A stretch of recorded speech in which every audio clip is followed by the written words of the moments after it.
"Leave her alone," Samuel Cole said at once, quietly. The two men standing over the woman in the snow turned around slow, the way men do when they're deciding whether the person behind them is worth their time. Sam was already off his horse, knife already out. He didn't reach for the rifle. Didn't need to. There was something in his stillness that made both men take a step back without quite deciding to. He cut the ropes, lifted the woman, picked up the little girl with his other arm, and walked away without looking back at either of them. If you're watching from anywhere in the world, drop your city in the comments right now. I want to see how far this story travels. Stay until the very end, because what this man did next will stay with you long after this video is over. Hit that like button, subscribe to this channel, and let's begin. The two men had been watching him since he came through the tree line. Samuel Cole saw them before they saw him. He had that habit, born from years in the mines where the difference between a man who noticed things early and a man who didn't was sometimes the difference between walking out and not walking out at all. They were standing near the north fence of his property, collars up against the January wind, horses tied to the tree brake behind them. Not doing anything. Just standing. The way men stand when they're waiting for something to be finished. Sam pulled his horse up, read the situation the same way he read the snow. Quickly, completely, without sentiment. There was a woman on her knees between them, her wrists bound behind her back to the fence post, her dark red hair loose and soaked against her face. No coat, dress soaked through at the hem, skin the color of candle wax. And 3 feet away from her, a little girl, copper-haired, barefooted, screaming into the blizzard with the full force of a child who has run completely out of options. Sam dismounted. "Leave her alone." The taller of the two men turned. He had the broad, unhurried face of someone accustomed to not being challenged. "This ain't your business, friend." "You're on my land." Sam kept walking, kept his voice level. "That makes it my business. The woman belongs to the Briggs family. We're just step away from her." Something in the way he said it, not loud, not angry, just absolutely certain, made both men move. Not far, but they moved. Sam crouched in front of the woman, who flinched hard at his approach, her whole body pulling back against the post even though there was nowhere to go. "I'm not going to hurt you," he said. "I'm going to cut those ropes, that's all." Her eyes found his, gray-brown, fever-bright, containing an entire calculation happening behind them. Who is this man? What does he want? What will this cost me? Can I afford not to let him? All of it in about 2 seconds. "They'll say I ran," she whispered. "You're not running anywhere in this condition." Sam pulled his knife, reached around her, found the first knot. Whoever tied it had done it with intention, not to hold temporarily, but to hold until the cold finished what the rope started. His jaw tightened as he worked through it. "What's your name?" "Martha. Martha Briggs." A pause, thin as paper. "Widow." The rope gave way. She gasped as her arms came forward, the circulation returning in a way that clearly hurt. He moved to the second knot. Behind him, the taller man said, "Mister, you do not want to do this. Wade Briggs finds out you interfered." "Then go tell him." Sam didn't look up. "Right now. Go tell him exactly what you saw." A silence. Then the sound of 2 sets of boots moving through the snow. Unhurried, but definite. Then hoofbeats heading south toward town. The second rope fell away. Martha pitched forward, and Sam caught her, and she was so light it stopped him cold for just a moment. The particular lightness of a body that has been giving everything it had for too long, with too little coming back in return. "Lily."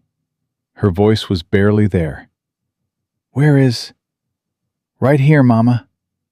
The little girl had stopped screaming the moment the two men left. She was standing at Sam's elbow now, serious and watchful, her bare feet red from the cold, both hands pressed flat against her own small sternum. She looked at her mother, then up at Sam, with the unnerving directness of a child who has learned to make fast decisions about adults. "Can you carry her?" she asked him, perfectly matter of fact. "Yeah," Sam said. "I can carry her." "Okay." She reached up and put her hand in his. "Then I'll walk." She didn't walk for long. By the time they reached the horse, she was shaking too hard, and Sam lifted her up without asking permission, settled her against his chest inside his coat, and felt her small hands grip the front of his shirt with surprising strength. Martha he laid across the saddle as carefully as he could manage. She didn't lose consciousness entirely, kept making small sounds, kept saying, "Lily," kept trying to orient herself even as her body was shutting down. He kept one hand on her back the whole 2 miles home and talked to her the whole way. Not because he thought she fully heard him, but because he needed her to know there was still a voice nearby. The cabin was cold when they arrived. He got the fire built up in under 4 minutes, a skill earned from years of Colorado winters that don't negotiate. Then laid Martha on the bed and covered her with everything he owned that qualified as a blanket. He found a pair of wool socks that went to Lily's knees and put them on her feet while she sat on the hearth watching him with those grave, calculating eyes.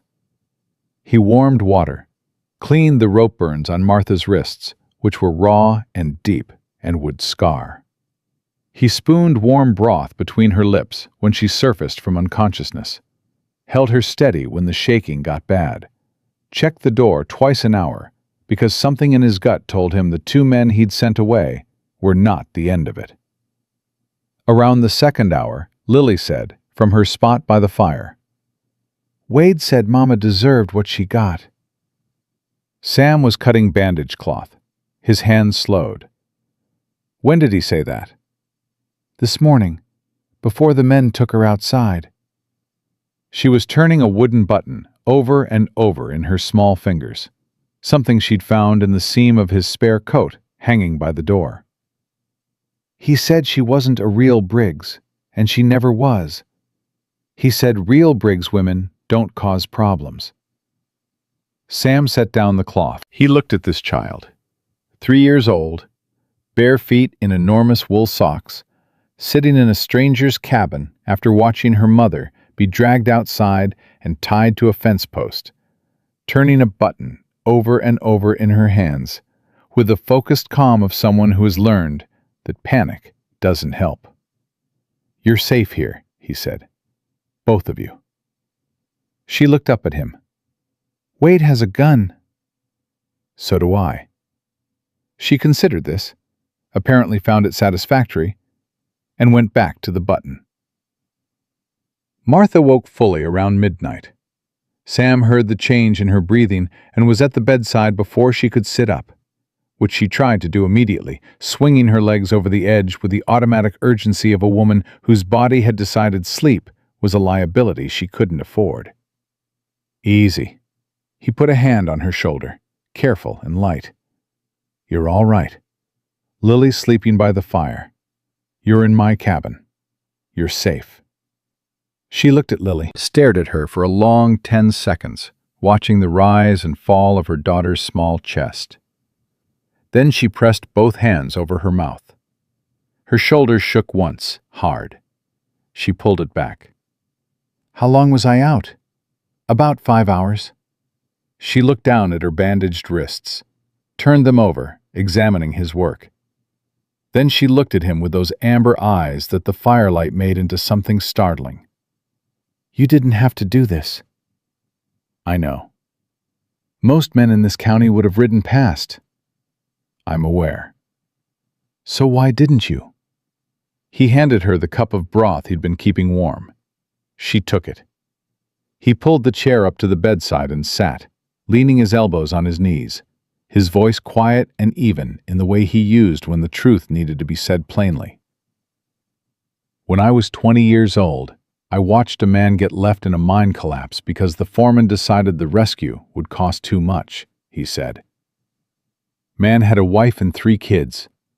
Foreman went to church every Sunday. Entire town respected him. Nobody said a word. Sam looked at his hands. I said a word. Got fired the next morning. But the thing that stayed with me 30 years, it isn't the foreman. It's every other man who was standing there and looked away. He met her eyes. I don't look away. Martha was quiet for a moment. The fire shifted. Outside, the storm was beginning to ease, and in the new quiet, Sam could hear the particular silence of a world buried in snow, heavy and complete. The silence of a landscape that has swallowed every sound whole. Wade Briggs is going to come here, she said. Probably. He'll bring the sheriff. He has an arrangement with Sheriff Calhoun, has for years. Harold did too. Her voice was controlled, careful, the voice of someone presenting a case rather than expressing a fear. He's going to tell Calhoun that I fled the Briggs household in a state of mental distress following Harold's death. That you found me wandering and brought me here with good intentions, but that I need to be returned to family care. And Calhoun will believe him, or he'll pretend to, which amounts to the same thing. And the ropes? A short, terrible pause. Wade will say I did it to myself, to gain sympathy, to manufacture a story. She looked down at her wrists. He'll say I'm unstable, that Harold always worried about my stability, that I've made accusations before. The steadiness in her voice didn't waver, but something behind it did. Something she was holding at arm's length with enormous, practiced effort. He's thought this through. He's been thinking it through since before Harold was cold. Sam studied her. You knew this was coming. I knew the moment Harold died that Wade would move on the house and the land. She set the cup down. I didn't know he'd use Lily. That was... She stopped, reset. I underestimated how far he'd go. What exactly does he want with her? Harold's estate doesn't fully transfer to Wade until all dependents are settled.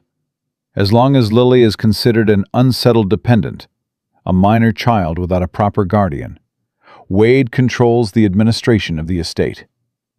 If I retain custody, I have legal standing to contest the property transfer. If he takes custody, I have nothing, and he controls everything Harold owned until Lily turns 18. Her voice was very flat now, very precise. She's not his daughter. She's a legal mechanism. Something hard and cold settled in Sam's chest. He thought about the little girl sleeping by the fire, with her button and her enormous wool socks.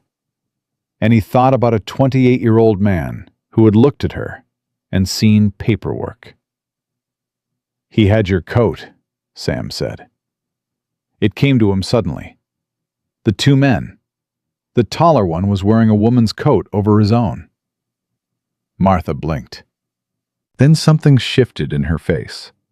Not surprise, but the specific, exhausted recognition of a cruelty so petty it hadn't even registered in the larger accounting of the night. Yes, she said quietly.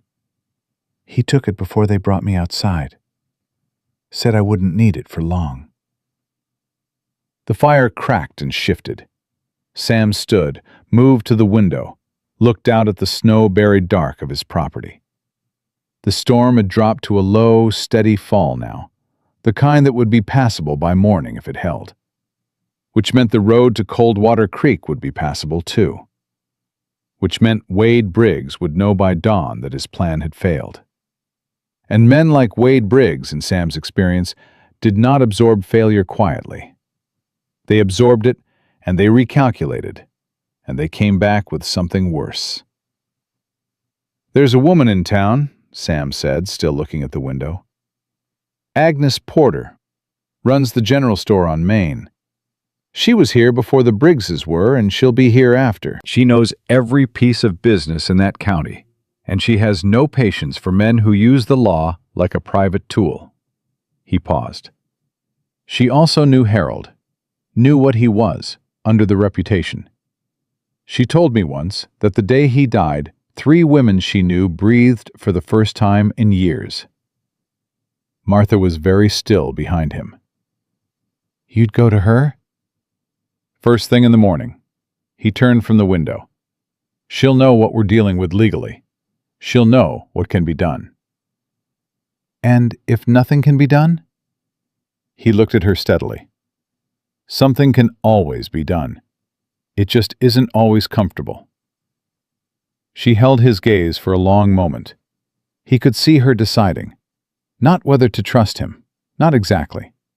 It was more specific than that. She was deciding whether to let herself believe that what he was offering was real and not another version of the things she'd been receiving from men her entire life. Protection that was really control. Kindness that was really currency. Safety that came with a lock on the outside of the door. "I can't go back to that house," she said. "You're not going back. If Calhoun comes here with a warrant, he can come with whatever he likes." Sam's voice was quiet and absolute. "You're not going back." Something went out of her face then. Not relief, not yet, but the beginning of the absence of a specific kind of exhaustion. The exhaustion of being the only person in the room who was fighting. She looked at her hands, at the bandages, at the evidence of what the night had cost her. Then she looked up at him and said, very quietly, "I don't know how to thank you." "Don't," he said. "Not yet. Wait and see how it goes." She almost smiled. It was small and brief and a little broken, and it was the most honest thing he'd seen on a human face in years. "All right," she said. "All right." He went back to the chair by the bed. She lay back against the pillow. The fire burned low and steady, and outside the snow came down in the particular silence of a world holding its breath. And Sam sat, with his eyes on the door and his rifle across his knees, because something in the quality of the night, some instinct honed over 38 years of paying careful attention, told him the storm outside was not the only thing that was coming. He was right. At 2 a.m, Lily woke up screaming, not the crying of a child startled from a dream. Something sharper, her small body bolt upright, her eyes open and focused on the cabin door with an expression that stopped Sam's heart for a full second, because it was not the expression of a child reacting to a nightmare. It was the expression of a child reacting to something real. "Lily!" Martha was already moving, crossing the cabin floor in bare feet, gathering her daughter against her chest. "Baby, it's all right. Someone's outside," Lily said. She said it the way children say the truest things, plainly, without drama, as simple and certain as a fact about the weather. Sam was already at the window. 2 horses, standing at the tree line, not moving, just standing there in the snow dark, maybe 100 yards out, close enough to watch the cabin, but far enough to claim they were just passing, if it came to that. He stood very still and watched them. They didn't move. "Sam," Martha's voice, low and controlled, behind him. "I see them." "Is it?" "I don't know yet." He stepped back from the window, checked the rifle, moved to stand beside the door. His voice was calm and even. "Stay away from the windows. Keep Lily away from the windows." "Caleb." He heard Martha pull Lily closer, heard the soft sound of the little girl's breathing begin to slow as her mother's voice and hands did their work. Then Martha said, very quietly, "Whatever happens, whatever they say I did, whatever story they're telling, I need you to know that everything I told you tonight is the truth." Sam looked at her across the dark room.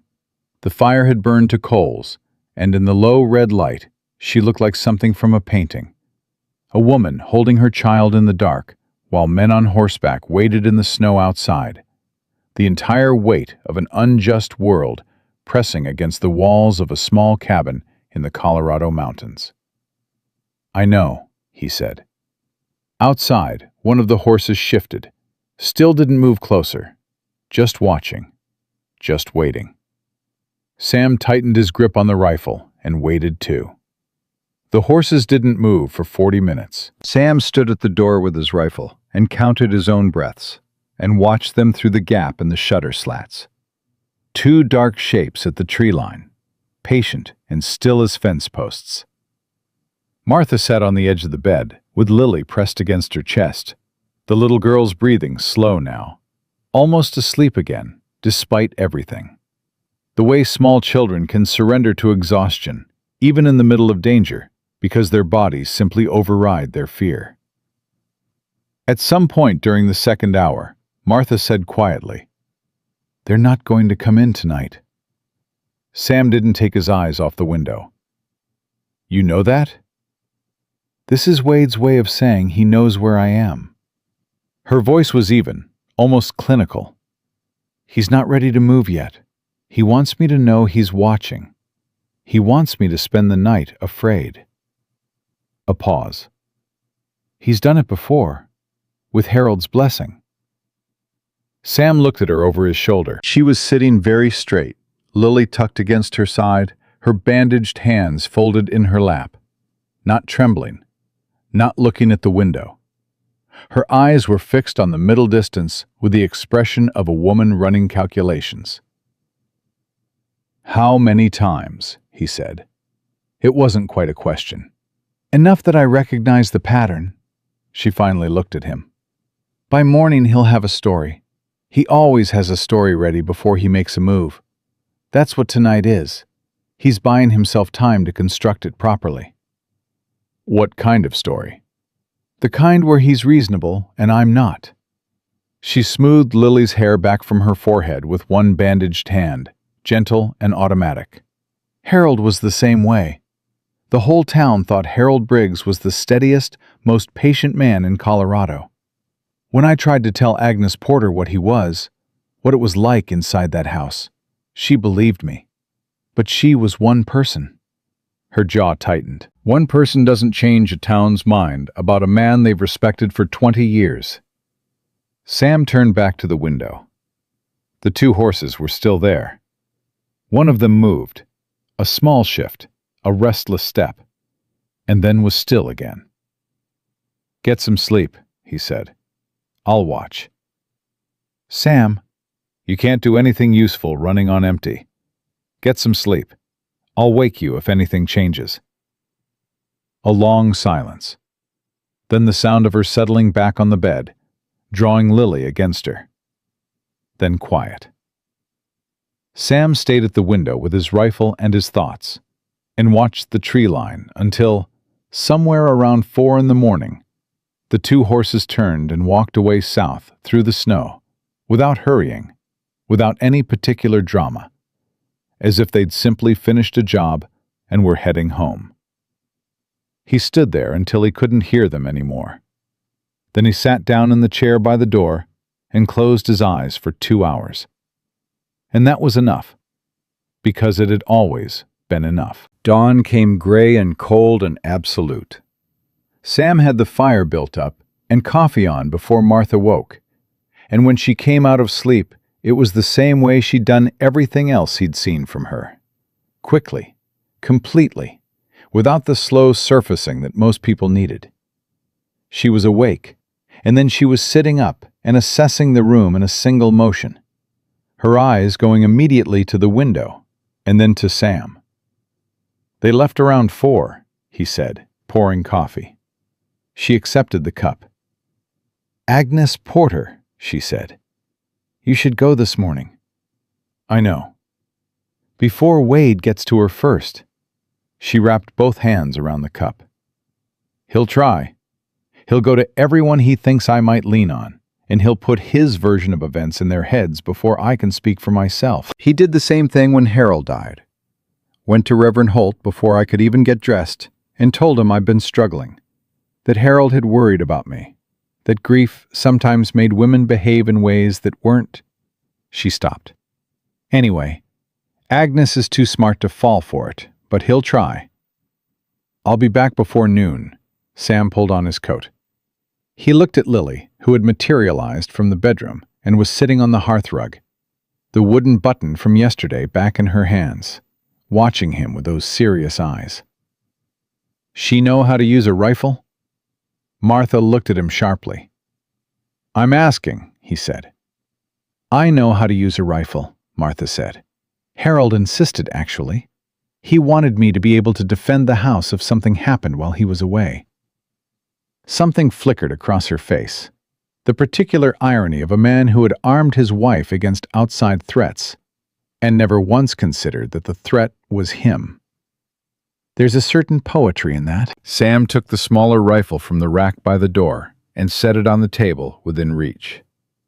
Don't open the door for anyone, not Calhoun, not anyone who works for Calhoun, not anyone who says they have a message from me.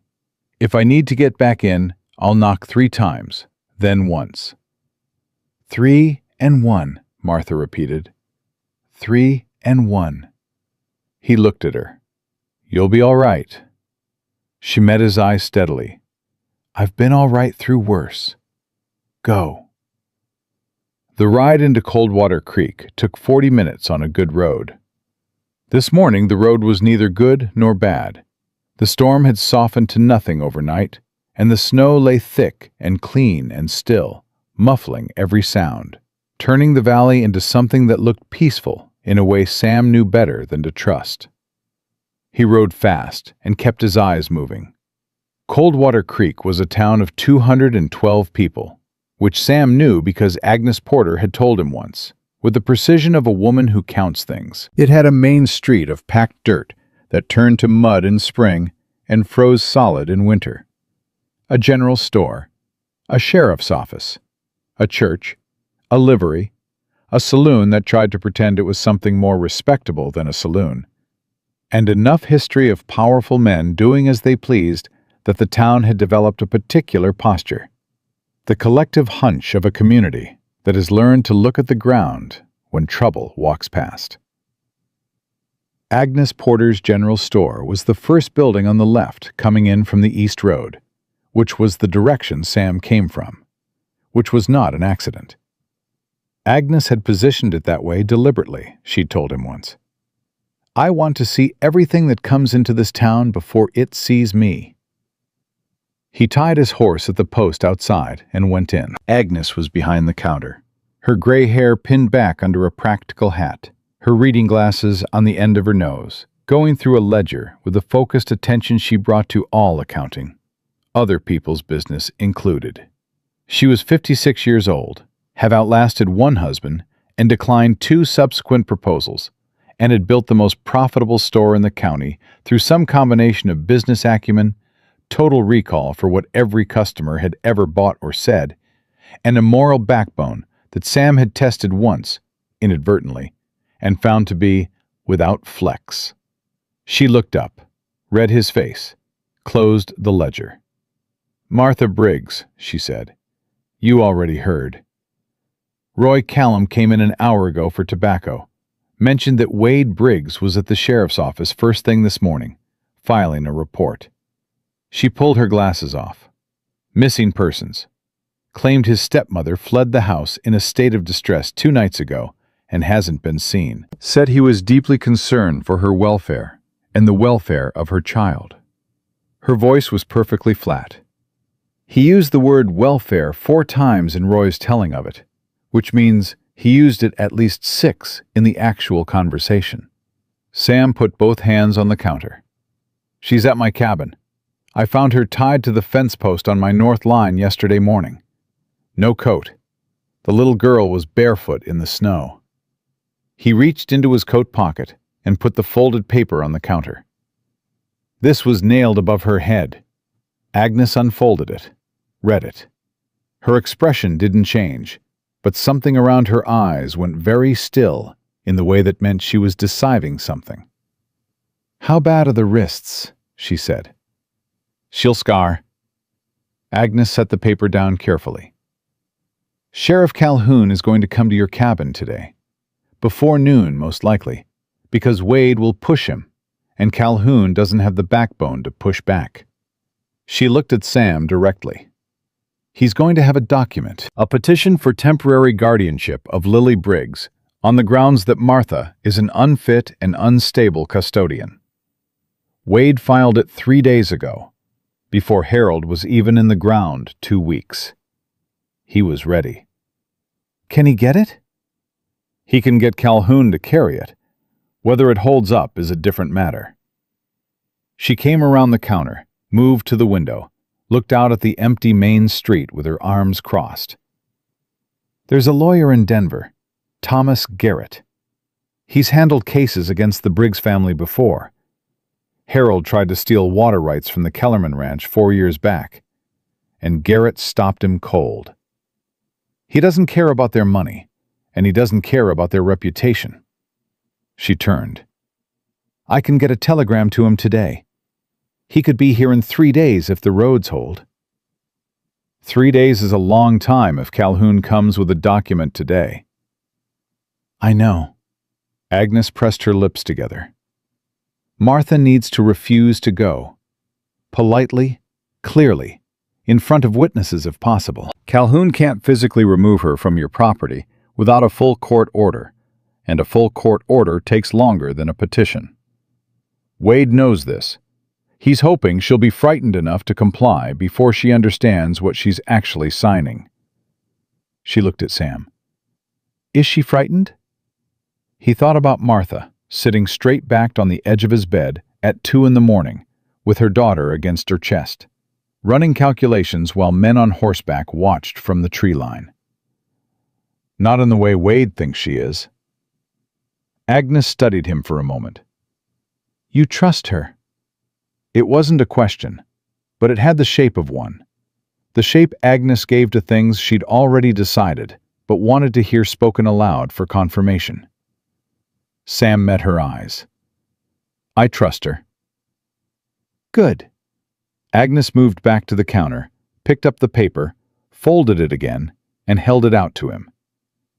Keep this. It's evidence. Don't let it out of your possession.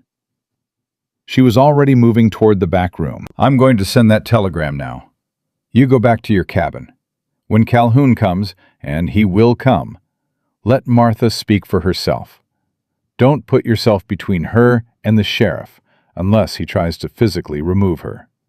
The moment this becomes you against the law, instead of Martha against a corrupt petition, Wade wins. And if Calhoun doesn't listen to her? Agnes stopped in the doorway to the back room. She looked at him over her shoulder with an expression that was not quite a smile and not quite something harder than a smile, but somewhere in between. Then you come get me, she said, and I'll remind Sheriff Calhoun that I have been keeping his account books for 12 years, and I know every purchase he has ever made in this store. And some of those purchases would make for very interesting conversation at the next town council meeting. Sam looked at her. Go, she said, and went into the back room. He was back at the cabin by 9:30. 3 knocks, then 1. Martha opened the door before he had his hand down, rifle in her other hand, Lily standing behind her knee with the button clutched in her fist. She read his face the same way Agnes had, quickly, completely. He filed a missing persons report this morning, Sam said, coming inside. Calhoun will be here before noon with a guardianship petition for Lily. Martha's face didn't change. She set the rifle back on the table, moved Lily to the hearthrug, and stood with her arms crossed and her eyes on the middle distance, thinking. Lily looked between them. Is the bad man coming? Lily asked. A man is coming, Martha said carefully. Sam and I are going to talk to him. Wade says Sheriff Calhoun does what he's told. The particular matter-of-factness of it, a 3-year-old reporting institutional corruption as a simple fact about the world she had been born into, hit Sam somewhere low in the chest. He crouched down in front of the little girl. What else does Wade say? Lily considered this with genuine seriousness, as though reviewing a list. He says Mama doesn't know what's good for her. He says the house belongs to the Briggses and always will. He says... She paused, turned the button over in her fingers. He says I'm a Briggs even if Mama isn't. He says that matters more than anything. He's wrong about that, Sam said. Lily looked at him. Which part? All of it. She thought about this for a moment, then she nodded once, put the button in her pocket, and went back to the hearthrug with the gravity of someone who has closed a matter. Martha was watching him from across the room. He stood and met her eyes, and she said quietly, "She likes you." "She's a good judge of character." "She is." Something moved in Martha's expression, briefly, carefully. Harold used to frighten her. She'd go very quiet when he was in the room. She was only a year old when he died, but she'd already learned. She stopped. "Children know." Sam said nothing. Let the silence do its work. "Agnes," Martha said after a moment, "what did she say?" He told her everything. The telegram, Thomas Garrett in Denver, the 3-day window, Calhoun and the petition, the instruction to speak for herself and let the law see her clearly. Martha listened without interrupting, her arms still crossed, her face composed and working. When he finished, she was quiet for a moment. "She said let me speak for myself," Martha said. "Yes." "She's right." Martha looked at her bandaged wrists. "I've spent 10 years letting other people speak for me. Harold speaking for me to the town. Harold speaking for me to Reverend Holt. Harold deciding what I thought and felt and intended and presenting his version so many times and so confidently that I started to wonder, sometimes, if his version was more real than mine." Her voice was steady and precise and utterly without self-pity. "When Calhoun comes, I want you to stand back. Let me answer his questions. Let him look at me and hear me without you in the way." "Martha, I know what you're going to say." She met his eyes directly. "That you want to protect us. I know that. I believe it. But the only way this works is if I am visibly, undeniably, a woman making her own choices. The moment I stand behind you, Wade's story becomes true." Sam held her gaze for a long moment. Then he said, "All right." "All right?" "You heard me." She searched his face. Whatever she was looking for, she found it, because some of the tension in her shoulders eased fractionally. "Thank you." "Don't thank me. You're right. That's all." Calhoun arrived at 11:47 by Sam's watch. 1 sheriff, 2 deputies, and Wade Briggs himself, which Sam had not expected, and which changed the weight of everything. Wade Briggs was 28 years old and wore it well, with a kind of clean-featured, well-dressed reasonableness that made it easy to believe his version of a story before you'd heard anyone else's. He sat his horse at the edge of the yard and kept his face arranged into something that, from a distance, looked like grief-stricken concern. Martha was already on the porch when they rode up. Sam stood 2 steps behind her and to the left, present but not forward, visible but not central. It cost him something to stand there instead of in front of her, but he stood there. Calhoun dismounted. He was a tall man running to softness, with the careful eyes of someone who knows exactly how much trouble any given situation could make for him, and is always calculating the minimum amount of effort required to get through it. "Mrs. Briggs," he said, "we've been concerned about you." "I'm sure you have," Martha said. Her voice was clear and even. "I'm well, as you can see. My daughter is well. We are both exactly where we choose to be." "Yes, ma'am." Calhoun reached into his coat. "I have a document here, filed by Mr. Wade Briggs, requesting temporary, I know what it requests. Martha came down the porch steps. She stopped 6 feet from Calhoun and looked at him steadily. And then she looked past him at Wade, who was still on his horse, still wearing the grief-stricken face. She looked at him for a long count of 5 seconds without speaking, and Wade's expression shifted just slightly, in a way that Sam suspected most people in that yard didn't notice. Martha noticed. Sam could see it in the line of her back. "Sheriff Calhoun," she said, returning her eyes to him, "I am going to show you something, and I want you to look at it carefully." She pulled back her sleeves, both of them. The bandages were clean and white against her skin, and they ran from her wrists halfway up her forearms, and even covered the shape of what was underneath them was unmistakable. One of the deputies shifted in his saddle.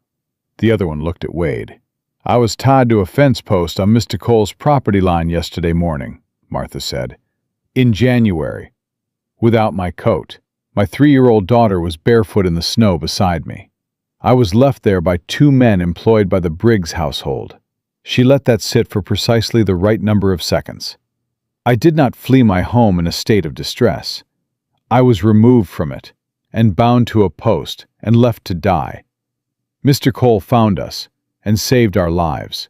Calhoun looked at the bandages. He looked at Sam. He looked at the document in his hand. His jaw worked. "Those could be," Wade began from his horse. "Mr. Briggs." Calhoun's voice came out sharper than Sam had heard it before, with a quality in it that suggested Calhoun was doing his own calculations and had just arrived at an answer he didn't like. "I didn't ask you to speak."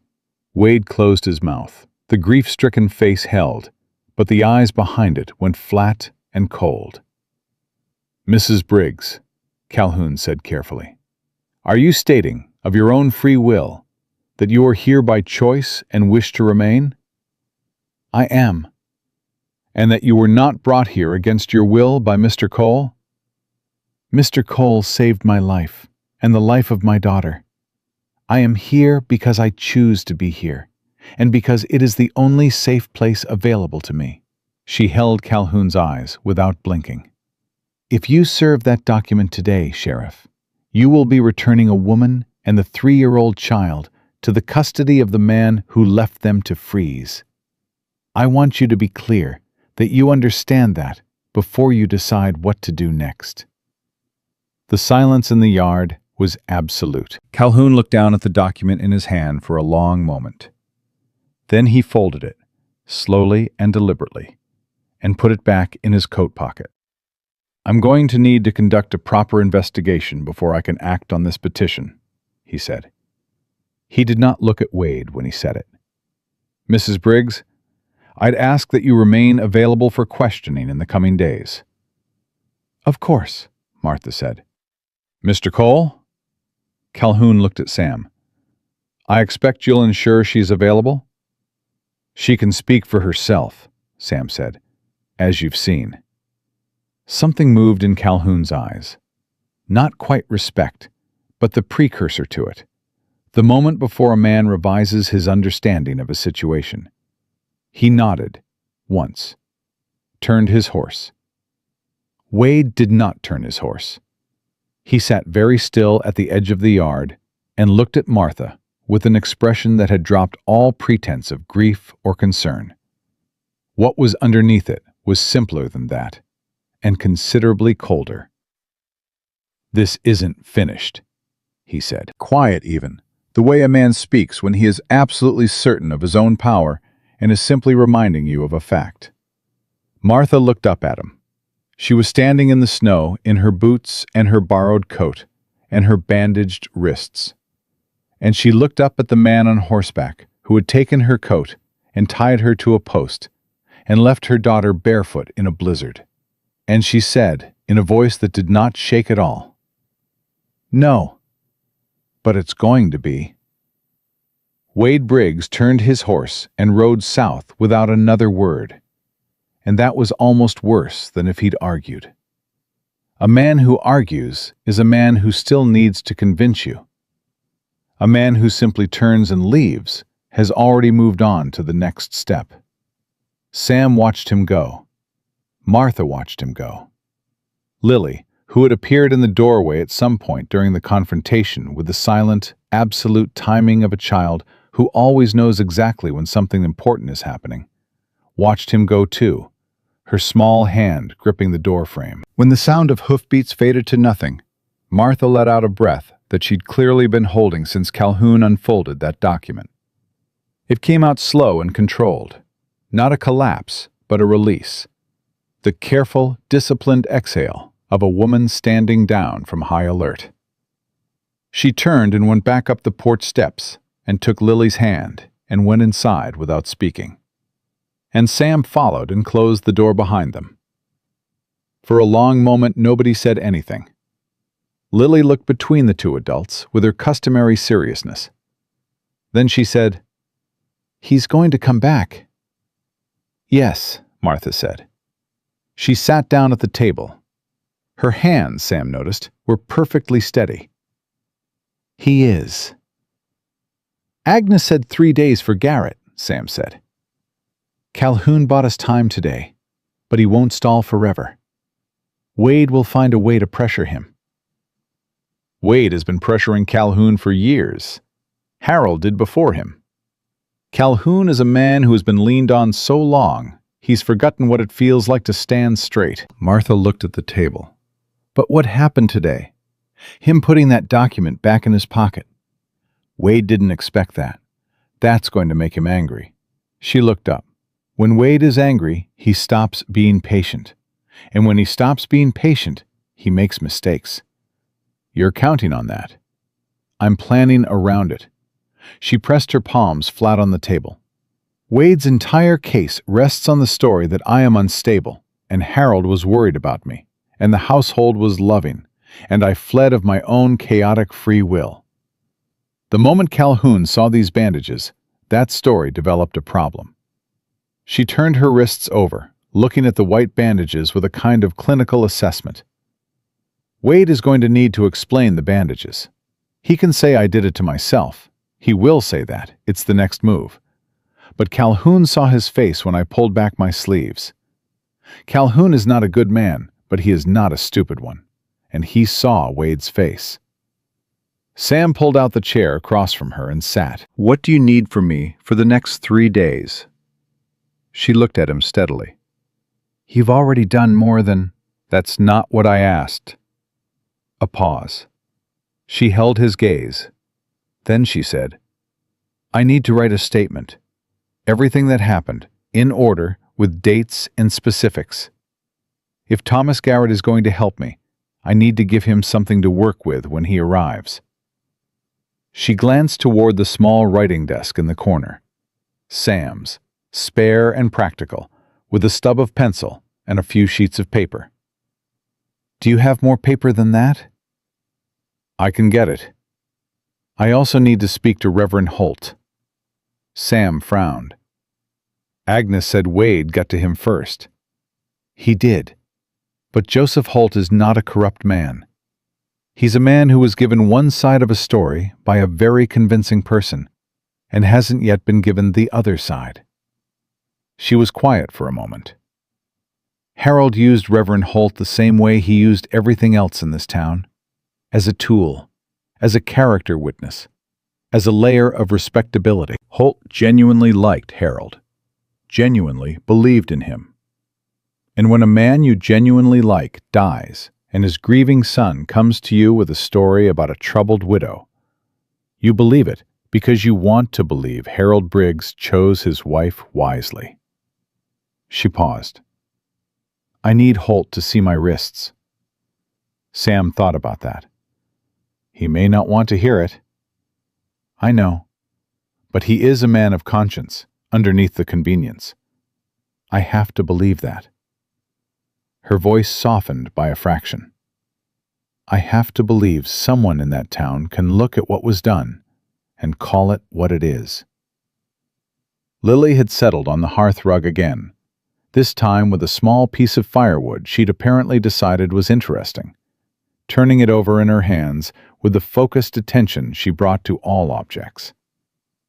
She looked up at Sam. "Will you come with Mama to see the Reverend?" "If your Mama wants me to." "He should come," Lily said to Martha, with the definitiveness of someone closing a debate. "He's big." Martha looked at her daughter.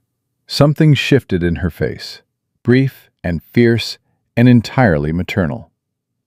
"He is," she agreed quietly. "He is that." They went to Reverend Holt the following morning. The storm had moved fully east overnight and left behind the particular crystalline stillness of a Colorado winter after weather. The sky a hard, perfect blue, the snow so white it hurt to look at, the air so cold and clean it felt like breathing glass. Sam rode, and Martha sat beside him in the wagon with Lily between them, tucked inside Martha's coat with only the top of her copper head visible.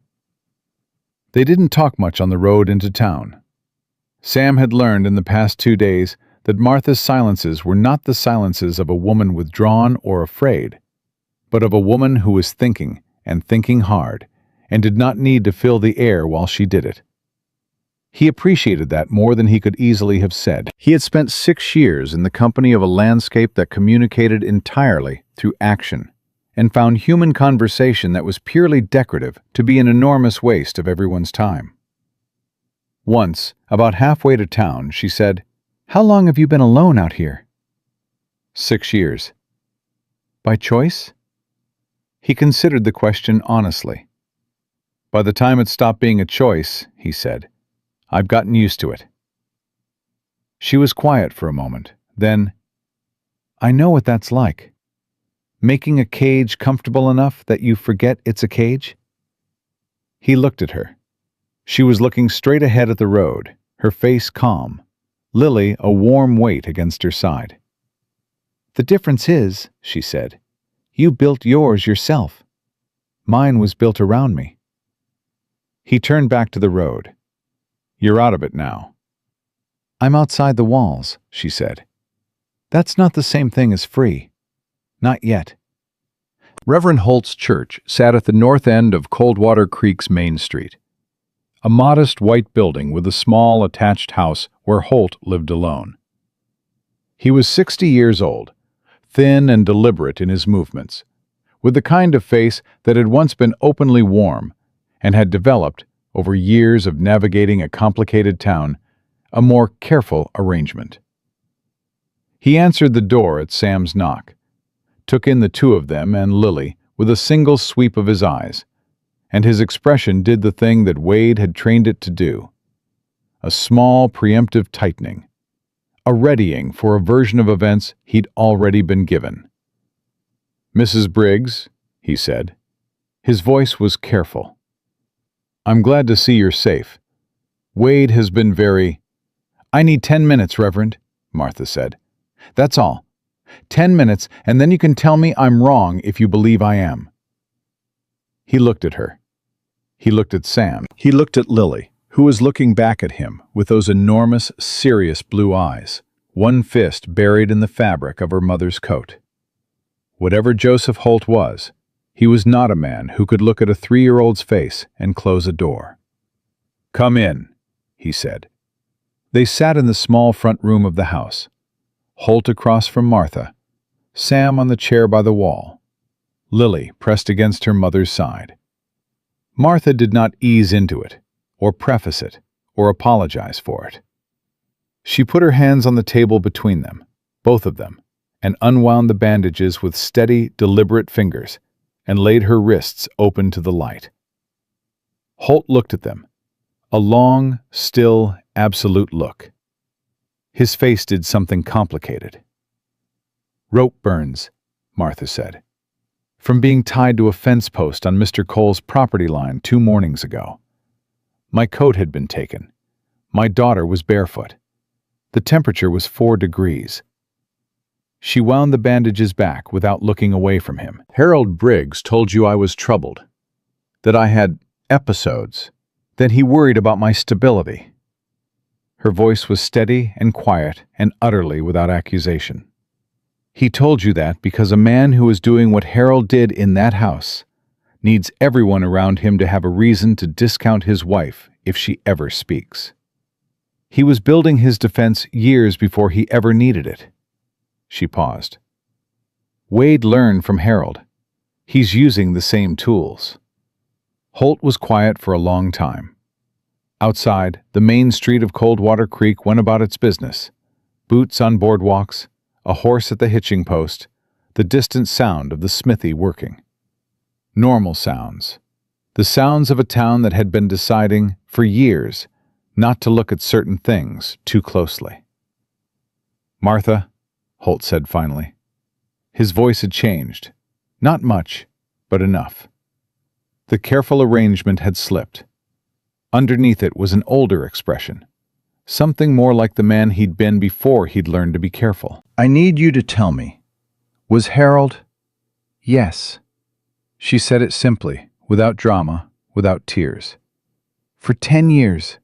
Quietly, patiently, and in ways that left nothing visible." She held his eyes. "I know you liked him. I know this is difficult. I'm not asking you to change everything you believed about Harold Briggs today. I'm asking you to look at my wrists and ask yourself whether the story Wade told you accounts for this." Another silence. Longer this time. Sam watched Holt's face work through something. The particular painful process of a good man reconciling what he wanted to be true with what the evidence in front of him insisted was true instead. It was not a quick process. Sam had seen men go their whole lives without completing it. Holt completed it in about 3 minutes. Sam had not expected to respect him, but he did. "What do you need from me?" Holt said. Martha let out a breath. "Thomas Garrett arrives from Denver in 2 days. He's going to need character witnesses, people who can speak to who I am and how I conducted myself in this community. People Wade can't buy or pressure into silence." She paused. "You married Harold and me. You baptized Lily. You've known me for 8 years, Reverend. That testimony matters." "Wade will say I'm biased toward you." "Wade will say whatever serves him. That doesn't mean you stay silent." She looked at him steadily. "It just means that when you speak the truth, you speak it clearly enough that the bias argument doesn't stick." Holt looked at his hands. Then he looked at Lily, who had been sitting with her customary patient silence, watching him with those eyes that apparently unsettled every adult who held them long enough. "Do you know what I remember most about your baptism?" he said to her. Lily shook her head. "You didn't cry at all. Not once." He almost smiled. "Every baby cries. You just looked around the church like you were deciding whether the whole arrangement met your standards." He looked back at Martha. "I'll testify." He paused.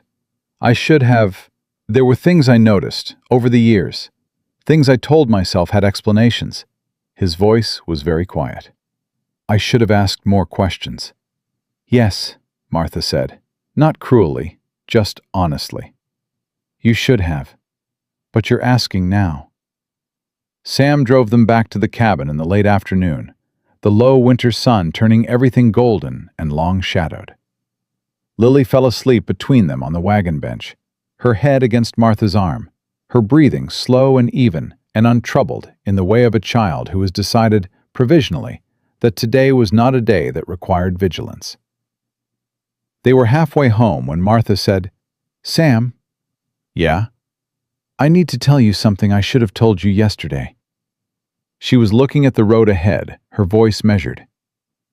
"There's more to the estate than Wade told Calhoun." Harold owned a land grant, 200 acres east of town, timber rights included. "It's worth considerably more than the house and the home property combined." A pause. "Harold's will, as written, leaves the land grant to his legitimate heirs. Lily is his legitimate heir. Wade is not. He's Harold's son from a common law arrangement before the marriage, never legally formalized." Her jaw tightened. "Lily stands to inherit the most valuable thing Harold ever owned. Wade knows this. Thomas Garrett needs to know this. Sam absorbed that. That's why he wants guardianship of Lily specifically. If he controls Lily until she's 18, he controls the land grant. He can log the timber, lease the grazing rights, extract everything of value, and by the time Lily comes of age, there'll be nothing left worth claiming. Her voice was controlled, but something underneath it was not. He's not taking my daughter out of cruelty. He's taking her out of arithmetic. Sam thought about the little girl asleep against her mother's arm, her copper hair and her wooden button and her enormous wool socks. The way she'd put her hand in his in the snow, because she'd had no other choice. He thought about her being handed to a man who looked at her and saw a ledger entry. His hands tightened on the reins. Garrett needs to file an injunction against the guardianship petition before Wade can get it heard, Martha continued. If Garrett can do that, it buys time for the full hearing. In a full hearing, with the will presented and the circumstances of Harold's death examined, Wade's legal standing falls apart. She finally looked at Sam. But between now and when Garrett arrives, Wade is going to do something. I don't know what, but he's been too quiet today, and that means he's working. Agnes is watching, Sam said. Agnes can only watch what's visible. Martha looked back at the road. Wade learned from a man who conducted his worst business entirely out of sight. They rode in silence for a while. The light was failing fast in the way it did in the mountains in January, the blue deepening to purple at the edges, the cold sharpening from uncomfortable to serious. Sam was thinking about the timber rights and the will, and the 3 days until Garrett arrived, and the specific quality of Wade Briggs's face when he said, "This isn't finished." Not angry, not frustrated, but patient, recalculating. "Martha," he said it before he'd decided to. She looked at him. "Whatever he does next," he kept his eyes on the road. "We don't have to wait for Garrett to protect Lily. If it comes to something happening before he arrives, anything, I want you to know that I won't let them take her. I don't care what document Calhoun is carrying." She was quiet for long enough that he thought she wasn't going to answer. Then she said, very quietly, "Why does it matter to you? Really? Not the principle of it, not because it's right. You could have a perfectly clean, quiet life if we weren't in it. So why does it matter to you specifically? Us, Lily, any of this?" Sam thought about the mine in Leadville, about the man left inside it, about all the other men standing in a row looking at the ground. He thought about Clara, who had wanted a man with ambition, and about the 6 years of silence after, and about what it was like to wake up every morning and realize that the quiet you'd built around yourself was indistinguishable from the quiet of a man who had simply stopped expecting anything from the world. He thought about a 3-year-old putting her hand in his in the snow. "I've been waiting for something to matter," he said, "for a long time." He didn't look at her. "Turns out, I just needed a reason." Martha didn't say anything after that. But when the cabin came into view ahead of them, its windows dark, the last light going out of the sky, she reached over Lily's sleeping form and put her hand briefly over his on the reins. Just for a moment, just long enough to be felt. Then she took it back, and they rode the last quarter mile in silence. And the stars came out one at a time above the mountains, and inside the cabin, the fire would need to be built up, and Lily would need to be carried in, and the doors would need to be checked. And in 2 days, Thomas Garrett would arrive from Denver, and none of it was resolved, and all of it was still dangerous.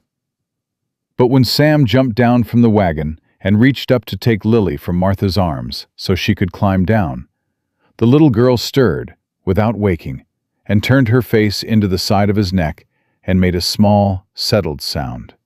And something in Sam's chest, that had been braced for a very long time, quietly, carefully, released. He carried her inside. Martha held the door. And somewhere south of town, in the lit window of a well-appointed house on the Briggs property, Wade was at his desk with a pen and a sheet of paper, writing something in the careful, patient hand of a man who has moved on to the next step. Thomas Garrett arrived on the second day, not the third. Agnes had sent a second telegram after the first, apparently with a level of detail that communicated urgency in a way that moved a Denver lawyer to catch an earlier stage. Sam found out because Agnes herself came with him, driving her wagon up the cabin road at just past 8 in the morning, with a man Sam didn't know sitting beside her. Mid-40s, compact, with a kind of face that had done a great deal of careful listening and developed the stillness that comes from it. Sam was splitting wood in the yard when they arrived. He set the axe down and waited. "Samuel Cole," Agnes said, climbing down with the efficiency of a woman who has never needed help descending from anything. "Thomas Garrett. He came in on last night's stage." She looked at Sam with an expression that said there was more, and it wasn't good, and she was going to tell him in a moment. "Is Martha inside?" "Yes." "Get her." He went inside. Martha was at the table, writing. She had been writing for most of 2 days, her statement expanding as she remembered details, as things she'd filed away for survival reasons and not looked at directly came back with the cold clarity that distance sometimes provides. Lily was asleep in the back room, which was still technically Sam's room, a fact that had quietly ceased to require discussion sometime around the end of the first day. "Agnes is here," Sam said. "She brought Garrett. She has a look on her face." Martha set down the pencil and stood. They gathered around the table. Sam, Martha, Agnes, Garrett, and Lily slept in the back room. And Garrett put his leather case on the table and opened it with the practiced calm of a man who has walked into a great many difficult situations and learned that calm is the only currency that spends reliably in all of them. "I'm going to tell you what I know," he said, "and then I'm going to tell you what we can do about it. Mrs. Cole." He paused, looked at Sam, looked back at Martha. "I apologize. Mrs. Briggs." "It's all right," Martha said. Garrett laid 2 documents on the table. Wade Briggs filed an emergency guardianship petition yesterday afternoon. Not with Calhoun this time. He went over Calhoun's head to the territorial circuit judge, Judge Alderman. The hearing is scheduled for tomorrow morning at 10 o'clock in Coldwater Creek. He paused to let that land. He also filed a supplementary affidavit signed by a doctor, Ellison of Denver, whom he apparently retained sometime in the last week, attesting that, based on Harold Briggs' personal correspondence Wade provided, Martha Briggs exhibited ongoing signs of emotional instability and was considered by her late husband to be an unsuitable sole custodian for a minor child. The room was very quiet. "He had Harold's letters," Martha said. Her voice was flat. "He had letters," Garrett said carefully. "Whether they are accurately representative of Harold's actual views, or selectively chosen, or in some cases," he paused, "composed rather than found, is something we will need to address." "Harold wrote those letters," Martha said. "I don't doubt that. Harold documented everything. He kept records of every incident he decided constituted evidence of my instability. Every time I cried, every time I raised my voice, every time I refused something he wanted." She looked at the documents with an expression that was not quite anger and not quite grief, but something between them that was older and quieter than either. "He told me once that a man should always be prepared to defend his decisions. I thought he meant to God." A short, hard exhale. "He meant to a judge." Garrett looked at her steadily. "How much of your written statement is complete?" "All of it." She pushed the pages across the table to him. 22 pages in close, clear handwriting. Dated entries going back 8 years, specific and precise, and entirely without the melodrama that would have made it easier to dismiss. I wrote everything I could remember, with dates attached. I wrote it the way I was taught in school to write a factual account. No embellishment, no interpretation, just what happened and when. Garrett picked up the pages and began reading. His face remained composed, but something in his posture changed. A settling, a focusing. The way a man looks when he has walked into a fight expecting to be outnumbered and realizes the ammunition situation is better than reported. Agnes, who had been standing with her arms crossed, watching Garrett read, said to Martha, "You need to understand what tomorrow means. If Alderman grants the emergency petition, it's temporary. 30 days while a full hearing is arranged. But temporary means they can take Lily today." Martha's jaw tightened. "I know. An alderman is not Calhoun. He doesn't have a 20-year arrangement with the Briggs family. He doesn't know anyone in this town. He's going to walk in tomorrow and look at 2 sides and make a decision based on what he sees." Agnes looked at her directly. "Which means what he sees has to be absolutely clear." "What do we need?" Sam said. Garrett looked up from the pages. 3 things. First, the original will. Do you have access to it? Harold kept his papers in the house, Martha said. Wade has the house. Harold filed a copy with the county land office when he registered the grant, Agnes said. Everyone looked at her. She looked back with the equanimity of a woman who finds it mildly tedious to always be the one who knows things. "I was with him when he did it, 12 years ago. I witnessed the signature. The land office copy is a legal duplicate." She paused. "I went there yesterday afternoon. The copy is intact. I have it." She reached into her coat and put a folded document on the table. Garrett took it, read it, set it down with the particular deliberateness of a man placing something valuable. "Good. That establishes Lily's inheritance claim and eliminates Wade's legal standing as an heir entirely." He turned back to Martha. "Second, the 2 men who tied you to the post. Do you know their names?" "Roy Finch and a man called Decker." "Decker I only know by that name. Finch has worked the Briggs property for 4 years. Can you identify them to Alderman under oath?" "Yes." "Will they lie?" "Roy Finch will say whatever Wade tells him to. Decker I'm less certain about. He's not a Briggs man by loyalty. He's a Briggs man by paycheck. They're different things." Garrett made a note. "Third," he looked up, "Reverend Holt. Agnes tells me he agreed to testify." "He did." "Wade will argue he's biased. I need to know, is there anything in Holt's history with Harold that Wade could use to suggest a personal grievance? Any dispute, any resentment, any reason Holt might want to damage the Briggs name, independent of Martha's situation?" Martha thought. Harold and Holt disagreed about the church expansion fund 3 years ago.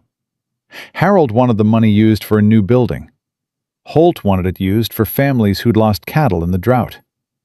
Harold won, because Harold always won. But Holt was not happy about it. She paused.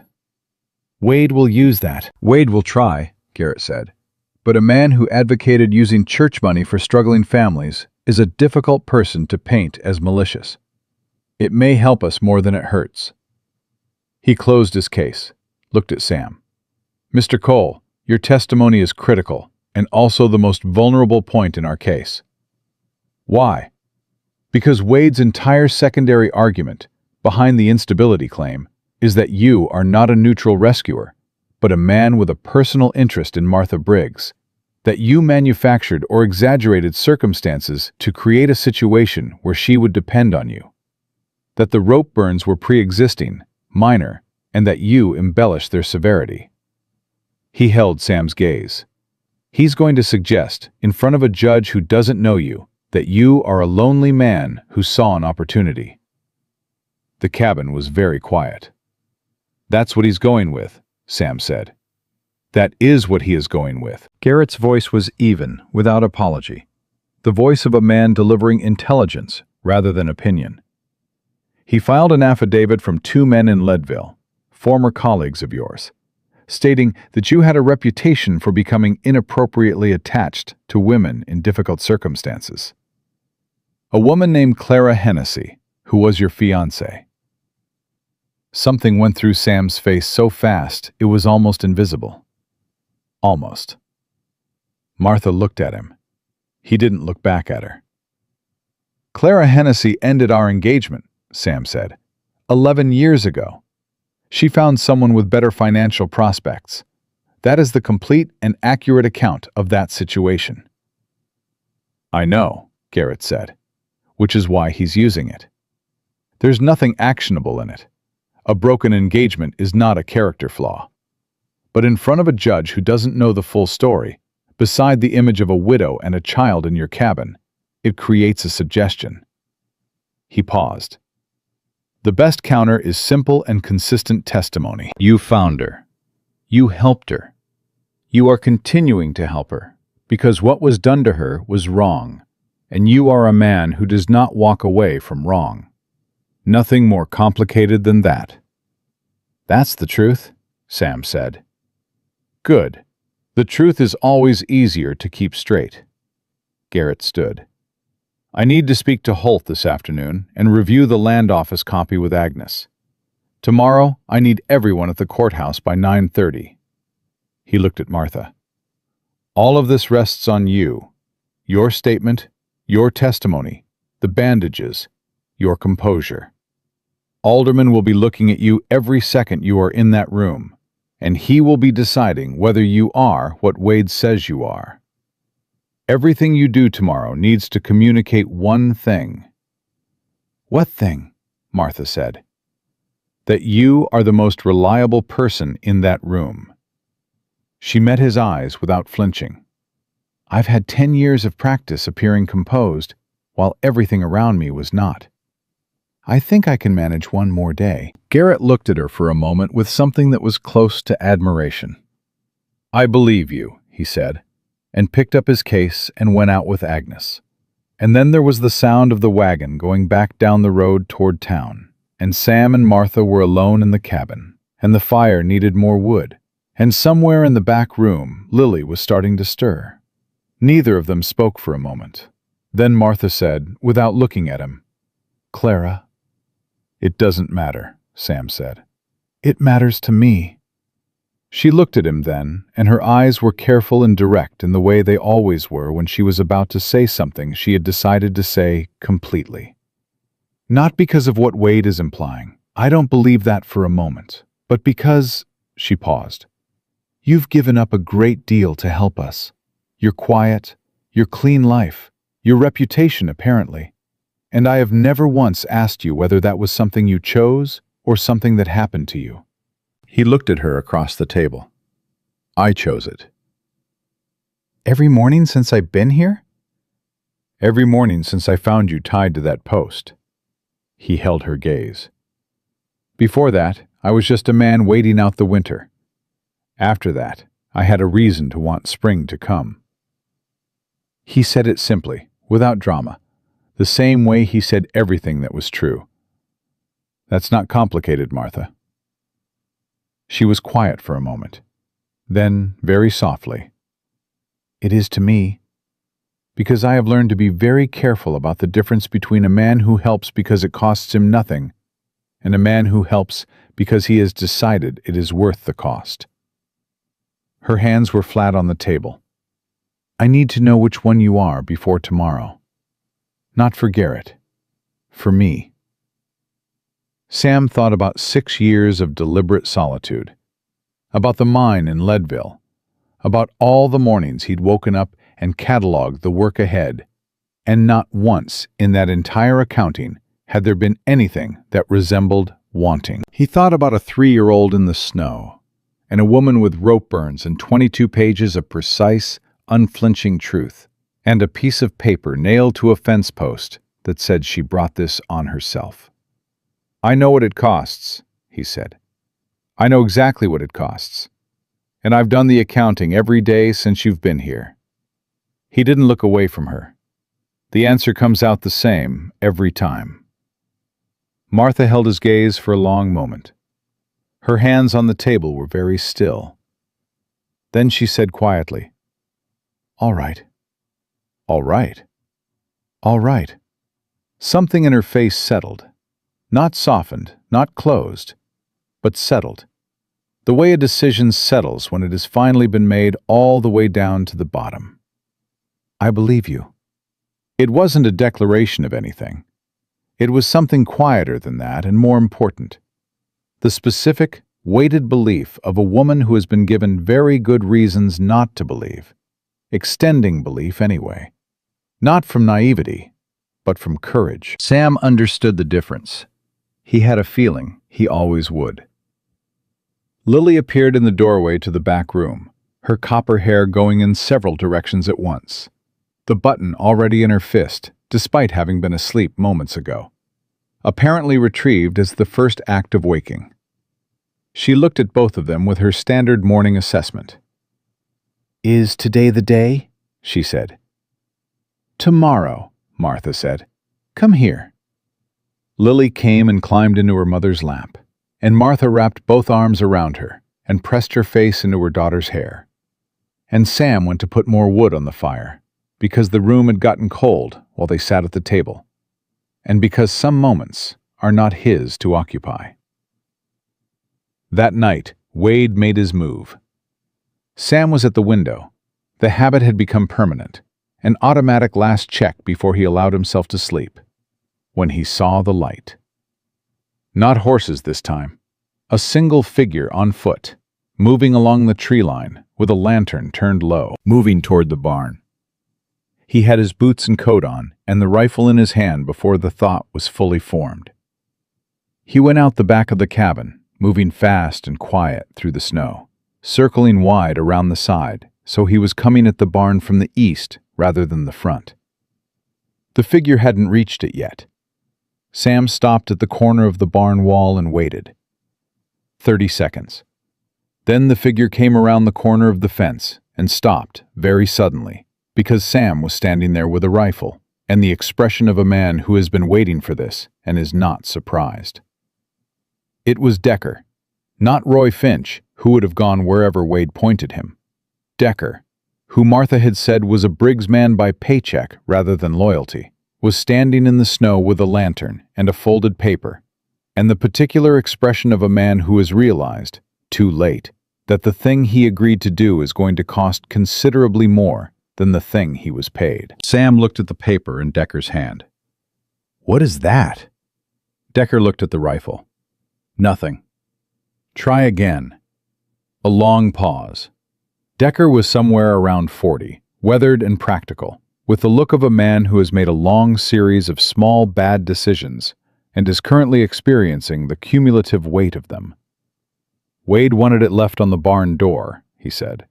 "That's all I was told. Leave it on the barn door and go." "What is it?"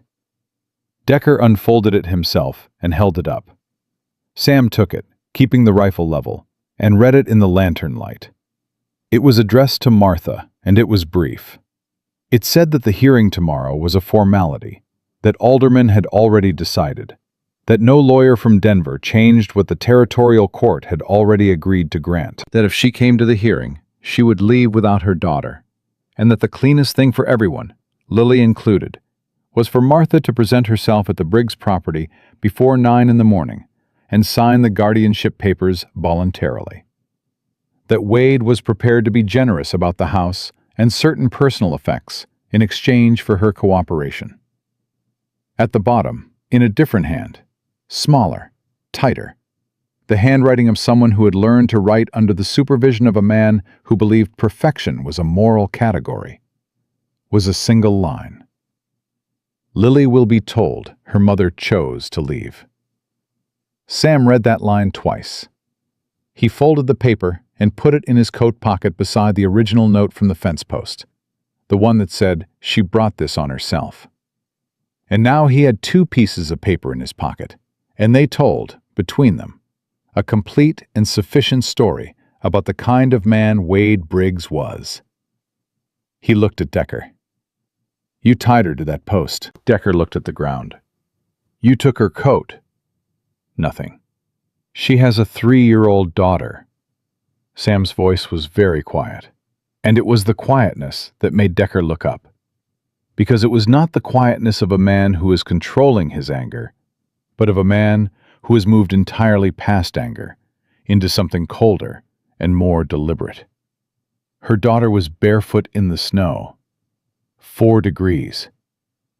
"I didn't know they were going to—" Decker stopped. "Finch said it was just to scare her, to make her compliant before the filing." "And you believed that?" Decker looked at the ground again. He had the face of a man who didn't believe it and tied the ropes anyway, and who has been carrying the specific weight of that particular choice for 2 days and will likely carry it considerably longer. "Thomas Garrett is in Coldwater Creek tonight," Sam said. "Tomorrow morning he's going to ask the circuit judge to hear testimony about what happened on this property line 2 mornings ago. He needs 2 witnesses who can describe what they did and why. Roy Finch is going to lie." Sam looked at Decker steadily. "What are you going to do?" Decker was quiet for a long time. The lantern between them threw long shadows across the snow. Somewhere in the dark, the cattle shifted and settled, and the cold pressed down on everything, and the mountains stood where they always stood, indifferent and enormous, and older than any of this. "Wade said Alderman was already decided," Decker said. "Wade says a lot of things." "You think he's lying?" "I think a man who writes a note saying a child will be told her mother chose to leave is a man who is running out of legitimate options and knows it." Sam held his gaze. "I think tomorrow morning, in front of a judge who has never met anyone in this town, you have a choice about who you are. And I think you already know which choice you can live with and which one you can't." Decker looked at the note in Sam's pocket. He looked at the rifle. He looked, for a long moment, at nothing in particular, which Sam recognized as the look of a man conducting an internal accounting. "I want it on record that I didn't know about the coat," Decker said finally, "or the baby's feet. I was told it was a warning, not—" He stopped. "I want that on record." "Tell Garrett," Sam said. "Tonight. He's staying at Agnes Porter's boarding house. Go now, before you talk yourself out of it." Decker stood there for one more moment. Then he turned and walked back through the snow toward the road without the lantern, having apparently forgotten it. And Sam watched him go and thought about the moment in a man's life when he decides, finally, which direction to face. He went back inside. Martha was awake, sitting at the table in the low firelight. She had not been asleep, Sam suspected, and would not be until morning. He put the second note on the table in front of her. She read it. She read the last line, the handwriting that was smaller and tighter, and more controlled than the rest. She sat with it for a moment, looking at those words. "Lily will be told her mother chose to leave," with an expression that was beyond anger, beyond grief, in the place where a person goes when they have finally seen a thing for exactly what it is, with no remaining possibility of doubt. "He thought this would break me," she said. "Yes." She set the paper down carefully. She looked at Sam, and in her eyes was not fear and not despair, but something that had been building for 2 days and 3 parts of a story and 10 years before that.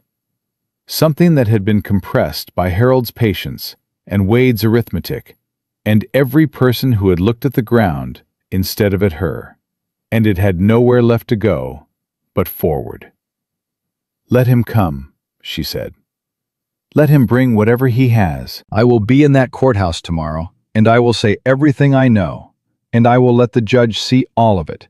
And if Wade Briggs has been promised a favorable decision, then he should have been more careful about which woman he chose to leave in the snow. Sam looked at her across the table. The fire behind her made her a silhouette, and then, as it shifted, brought her back into full clarity. The red hair and the steady hands, and the amber eyes that had been calculating odds since the moment she woke in this cabin and decided, against every reason not to trust the man who had found her. "Get some sleep," he said. "Can you sleep tonight?" "No," he admitted. "Then sit with me." She moved the papers aside. "Just for a while. I don't need anything. I just don't want to be alone with it tonight." He pulled the second chair to the table and sat. She folded her hands on the surface between them. He put his hands beside hers, not touching, just present. The fire settled to coals. Outside, the stars wheeled over the Colorado mountains in their ancient, indifferent pattern.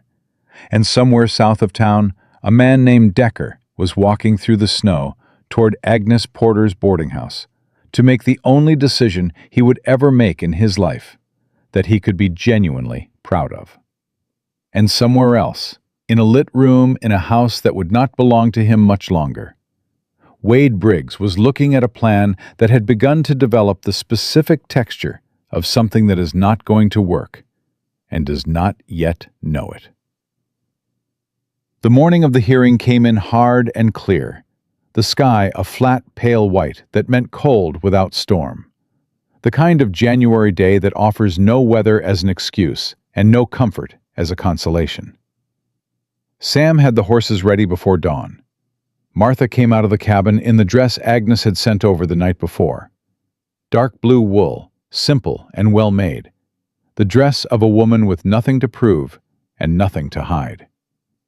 She had Lily by the hand. Lily was wearing her good coat and her best boots, and the expression of a child who has been told, "This is an important day," and has decided to treat it accordingly.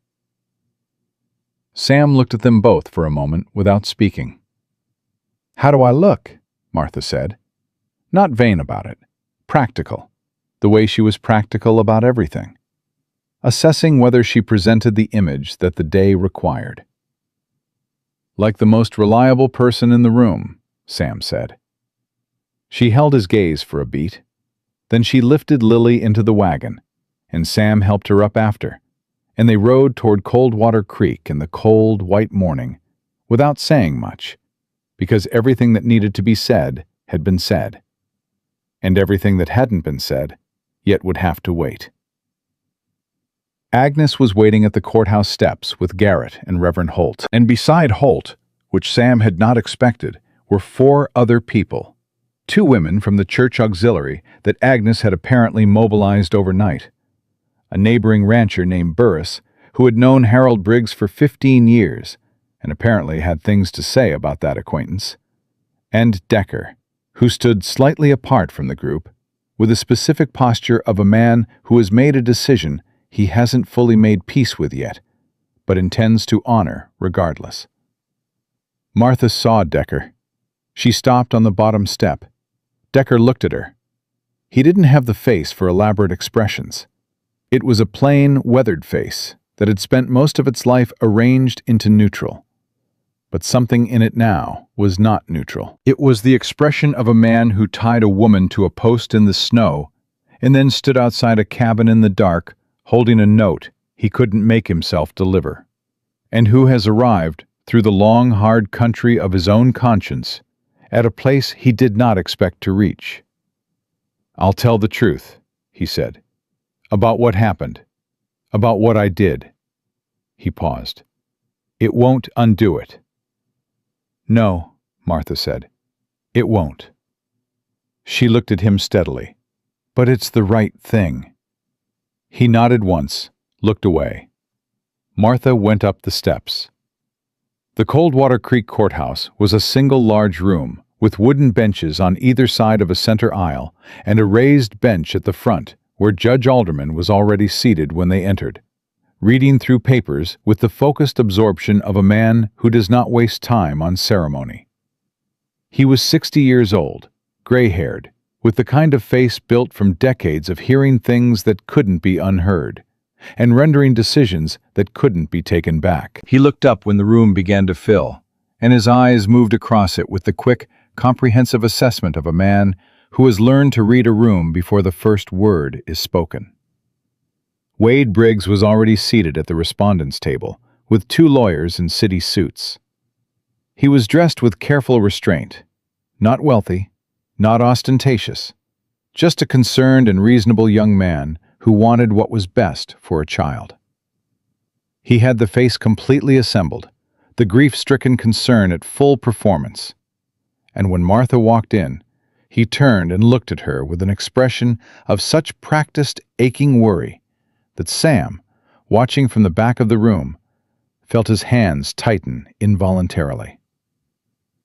Lily, sitting beside Sam on the back bench with Agnes on her other side, looked at Wade across the room.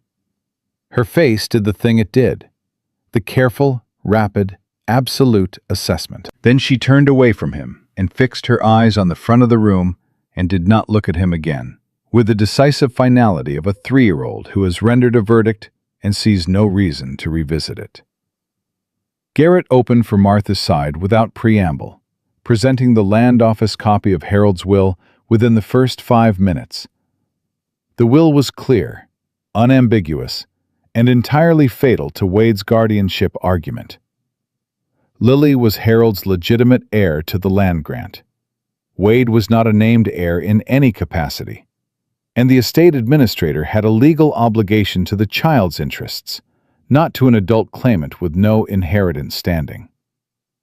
Alderman read the document with his reading glasses on, and his face giving nothing away, and set it down with the same deliberateness Garrett had used the night before. Wade's lead lawyer, a man named Carver, who had the smooth, rolling confidence of someone paid to be convincing, immediately raised the instability argument. He presented the affidavit from Dr. Ellison. He read selected passages from Harold's letters. Harold's careful, documented, years-long construction of Martha as a woman whose judgment could not be trusted, whose emotional responses were disproportionate, who required management rather than autonomy. He presented it well. He was good at his work, and he was working hard. And for about 10 minutes, Sam sat in the back of the room and understood exactly how someone who didn't know Martha, who had never watched her write 22 pages of precise and unflinching truth, who had never seen her stand in the snow with her wrists out and her chin level and tell a sheriff exactly what had been done to her. He understood exactly how someone like that could hear Carver's version and find it plausible. Then Garrett called Martha to the stand. She stood, smoothed her dress, and walked to the witness chair with the particular walk of a woman who has decided that the way she moves through this room is itself a piece of testimony. She sat, folded her hands in her lap, and looked at Alderman directly. Not at Wade, not at Carver, at the judge. Garrett took her through it in the order she had written it, not chronologically, which would have been easier for her, but strategically, which was harder and more effective.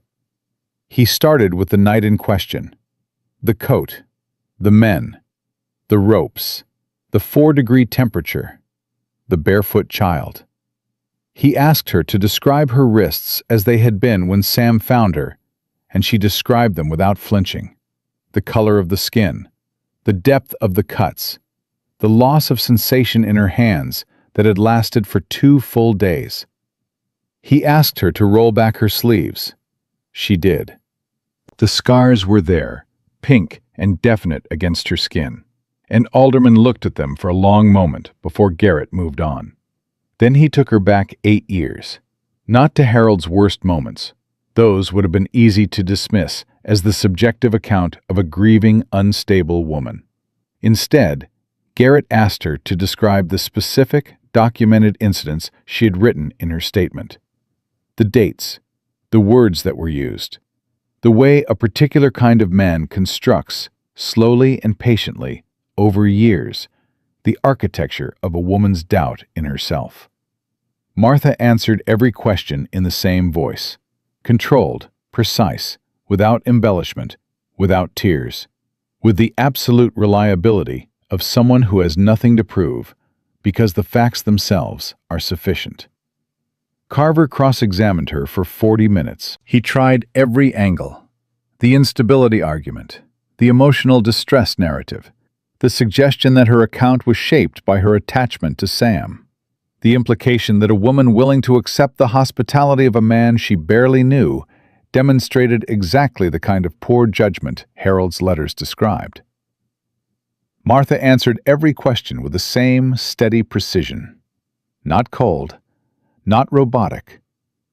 Present, human, and completely unshakable. At one point, Carver said, "Mrs. Briggs, isn't it true that you left the Briggs household voluntarily on the night in question?"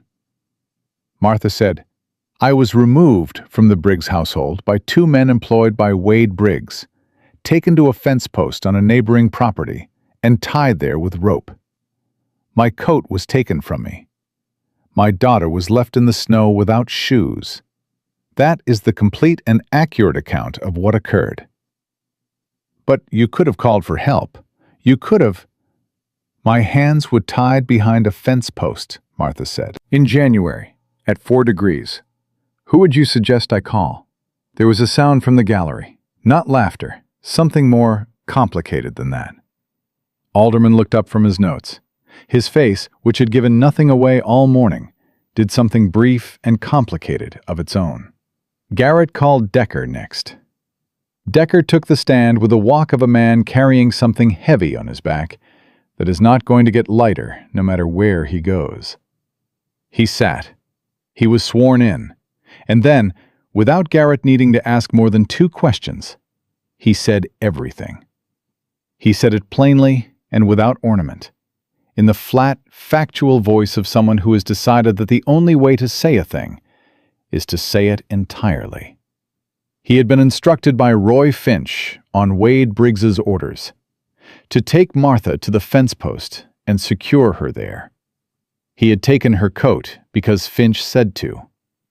He had seen the child's bare feet. He had done it anyway because he had told himself it was temporary. It was a warning. It was just to make her compliant before the hearing. "Did you believe it was temporary?" Garrett asked. Decker was quiet for a moment. "No," he said, "I didn't." "Why not?" Another pause. Because Finch was smiling. The room was absolutely still. Carver went at Decker with everything he had: his employment record, his wages from the Briggs property, his obvious motivation to shift blame away from himself by implicating Wade. Decker sat through all of it with the stolid endurance of a man who expected this and prepared himself for it. At the end of Carver's cross, he said, unprompted, with the flat certainty of a man making a final statement, "I tied those ropes. I did it. That's what I'm here to say. Whoever else is responsible, I did that, and it was wrong, and I'm saying so." Carver sat down. Garrett called Reverend Holt. Holt took the stand with the careful, deliberate movements of a man who knows the weight of what he is about to do, and has decided to do it fully. He described his 8 years of knowing Martha Briggs. He described Harold Briggs with the particular precision of a man who is not willing to slander the dead, but is not willing to protect them either. Harold was respected. Harold was influential. Harold was a man who constructed his standing in this community with great care, and Holt had admired him. And Holt had believed the account of Martha's instability because Harold had given him every reason to believe it, and he had not looked closely enough. He said that last part, looking at the judge and not at Martha, because it was a statement of record, not an apology. An apology could come later, in private, where it belonged. Then he said, "I have known Martha Briggs for 8 years. I have watched her manage an impossible household with grace and silence. I baptized her daughter, and I have never, in 8 years, seen one moment of the instability Harold described. What I saw was a woman surviving a situation that would have broken most people." He paused. "What I should have done was ask why she looked like someone surviving instead of someone living. I didn't ask. I'm asking now, in the only way I have left." Wade's lawyers called 2 character witnesses of their own, long-standing friends of Harold, men who testified warmly and confidently to Harold's character and Martha's supposed difficulties. They were believable in the way that men who have known the public face of a private person are always believable, completely sincere, completely limited. Garrett did not demolish them. He simply asked each one, quietly and pleasantly, whether they had ever been inside the Briggs home, whether they had ever spoken to Martha directly about her experience of the marriage, whether their knowledge of Harold Briggs's character derived from what Harold had told them or from what they had witnessed themselves. Each man, in his own words, admitted it was the former. Garrett sat down. Alderman called a recess of 30 minutes. Sam spent it standing in the yard outside the courthouse, with his back against the wall and Lily beside him, her hand in his, both of them watching the street go about its business. Martha sat with Agnes on the courthouse steps, and they spoke in low voices, and Sam didn't try to hear what they said, because it wasn't for him, it was for them. 2 women in a town that had been deciding for years whether to see what was in front of it, finding each other on the steps of the building where the decision was finally being made. After about 20 minutes, Martha looked up and found his eyes across the yard. He held her gaze. She nodded once, small, precise, the nod of someone who has done everything that could be done and is now in the only place a person can be after that, which is the plain, clean place of waiting. He nodded back. They went inside for the verdict. Alderman came back to the bench and arranged his papers and set his glasses on the exact center of the document in front of him and looked at the room. The room looked back. Wade was very still at his table. His lawyers were professionally composed. Martha sat beside Garrett with her hands folded in her lap and her back straight and her eyes on the judge. "I have reviewed the petition for emergency guardianship filed by Wade Briggs," Alderman said. "The supplementary affidavit regarding Mrs. Briggs's fitness as a custodial parent, the testimony presented this morning, and the land office copy of the last will and testament of Harold Briggs." He paused. "I have also reviewed the written statement provided by Mrs. Martha Briggs, which is 22 pages in length, specific, dated, and consistent with the physical evidence presented in this courtroom." A pause. Sam was aware of his own heartbeat.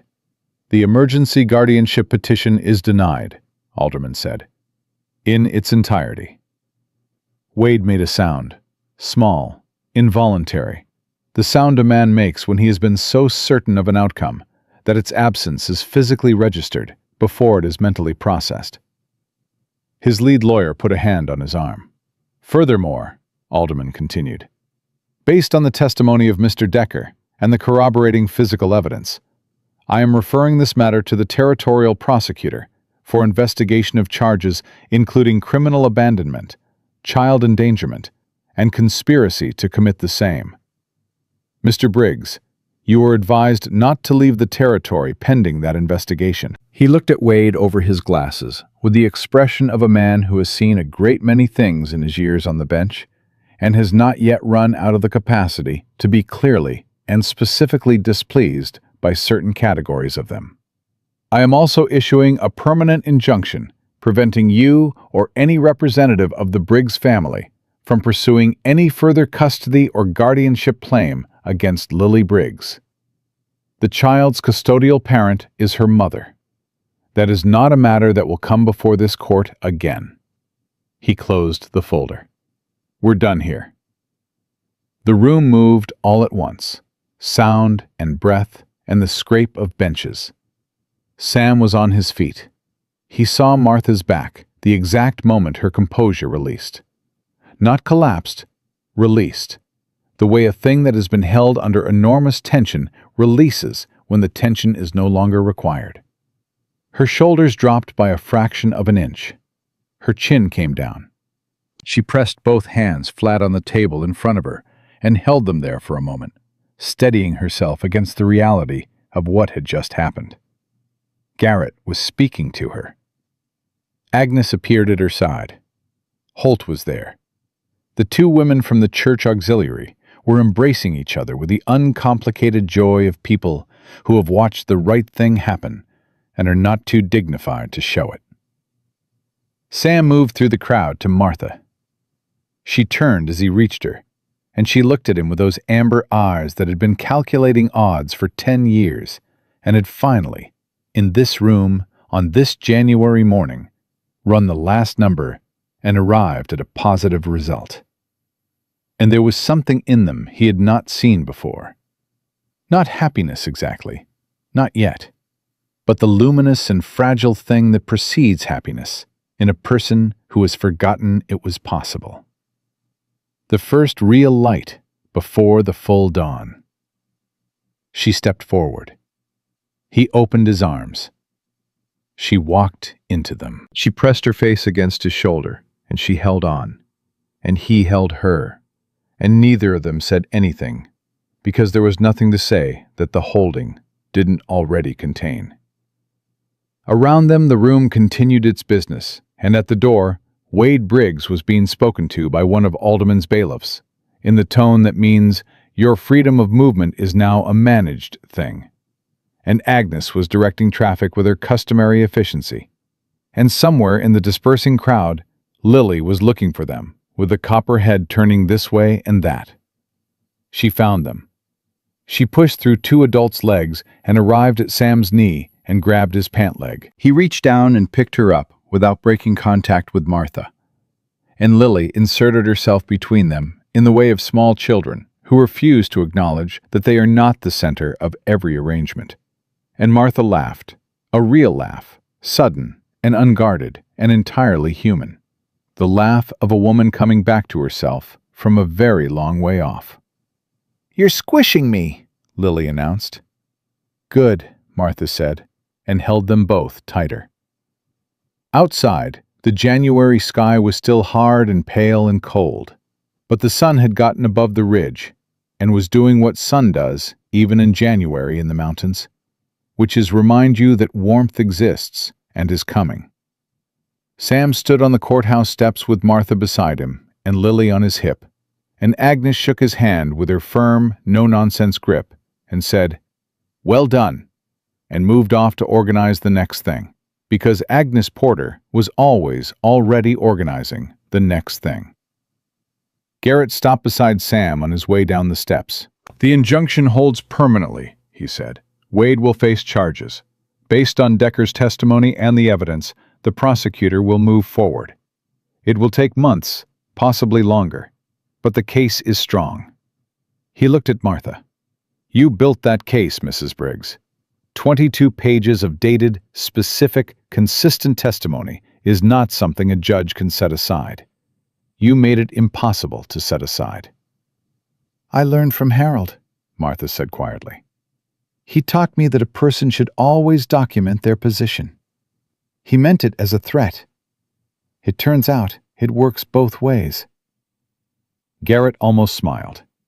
He picked up his case, shook Sam's hand, and walked down the steps toward Agnes's wagon, where the next conversation was already waiting. Reverend Holt stopped last. He stood in front of Martha on the steps, and he looked at her with the face of a man who has done the hard thing and knows that the hard thing is only the beginning of the reckoning, not the end of it. "I owe you more than a morning's testimony," he said. "You owe me the truth when it matters," Martha said. "You gave that today. It should have been years ago." "Yes," she held his gaze without cruelty. "But it wasn't, and we can't go back.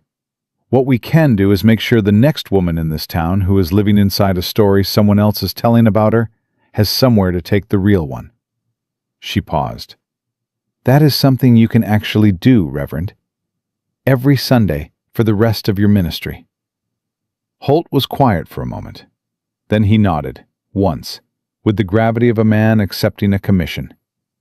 He put his hat on and went down the steps. They rode back to the cabin in the afternoon light. Martha and Sam and Lily. The same road they had ridden that morning, but completely different, because the thing they had been carrying toward the courthouse, they were not carrying back.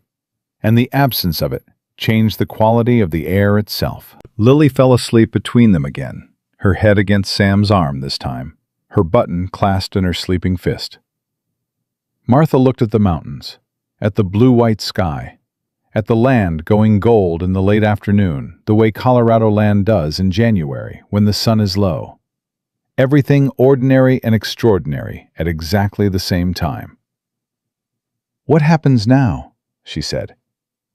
"Whatever you want," Sam said. She was quiet for a moment. "I want to stay," she said.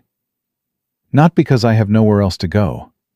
Not because it's safe or practical or the logical next step. Because—" She paused, finding the exact true words the way she always did, carefully and without settling for approximate. "Because for the first time in my adult life, I am somewhere I chose, with someone I chose. And I want to know what that feels like when the emergency is over, when it's just a life." "It feels like work," Sam said, "and coffee in the morning, and a kid who interrogates strangers in the snow." Martha laughed. "She gets that from me." "I know." He kept his eyes on the road. "I figured that out around day 2. She put her hand on his arm, left it there. He didn't move. The horses found the road home the way horses do when they know the way, without needing to be told, without needing guidance, just following the knowledge of where warmth and rest and belonging are located at the end of a long day. The cabin came into view as the sun went behind the ridge. Sam had left a banked fire that morning with enough wood to keep coals through the day, and the chimney had a thin thread of smoke still rising from it, and the windows were dark, but would not be dark for long. It was a small cabin, nothing grand, the kind of place a man builds when he expects to occupy it alone and doesn't plan for anything more. It would need expanding. The back room would need to become a proper bedroom. There were things to build and things to repair, and the spring coming that would bring its own category of work. And after that, a summer. And after that, another winter. And all of it together was the particular texture of a life being lived rather than endured. Sam jumped down from the wagon and reached up for Lily, who woke just enough to transfer from the seat to his shoulder without fully surfacing from sleep. And then he reached up for Martha, and she put her hands on his shoulders, and he lifted her down, and for a moment they were standing in the snow in front of the cabin, with Lily asleep between them, and the last light going out of the sky overhead. Close enough that he could see the exact color her eyes were in this light. Not amber, not brown, something warmer and more complicated than either.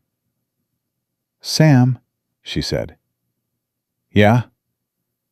"Thank you for stopping." He knew she meant the fence post, the knife, the decision made in a fraction of a second on a frozen morning when two options presented themselves, ride past or not. And he had not ridden past, and everything that followed had followed from that. "You would have been found," he said. "Maybe," she said, "but not by you." He held her gaze and understood what she was saying. Not gratitude for survival, she'd offered that already and moved past it, but something more specific. Gratitude for the particular shape of who had stopped. For the man who read notes nailed to fence posts and put them in his pocket as evidence. Who sat up all night watching a door. Who stood 2 steps behind a woman in a courthouse because she asked him to, and it was right. who spent 6 years learning how to wait without knowing what he was waiting for. He put his free arm around her. She leaned in. Lily shifted in her sleep and made a small sound and settled again. They stood like that in the snow while the stars came out one at a time above the Colorado mountains, and the cabin waited behind them with its banked coals and its cold rooms that would be warm again in 20 minutes. And the road, that had brought so much trouble south of them, was empty and quiet and still. There was a trial coming. There was a spring. There was a life to build from materials that included everything lost and everything found, and the specific, irreducible truth that some mornings a man rides out to check his fence line, and the world rearranges itself entirely around a single decision: to stop, to look, to cut a rope, to say, "Leave her alone," with a quiet certainty that moves men who outweigh you in numbers, but cannot outweigh you in the thing that actually matters. Samuel Cole had spent 6 years believing that solitude was the shape of his life. He had been wrong. Solitude had been the waiting room. This woman, this child, this cabin with smoke still rising from the chimney, this was the life. He carried Lily inside. Martha held the door. And behind them, the winter settled over Coldwater Creek the way it always had. Cold and complete, and without mercy for those who faced it alone. They were not alone. They would not be alone again. And that, in the end, was the whole of it. The only thing that had ever mattered. The only thing that the long, hard American winter had never been able to take from the people brave enough to reach for it. That was the truth Sam Cole had found tied to a fence post in the snow, and he intended to keep it for the rest of his life.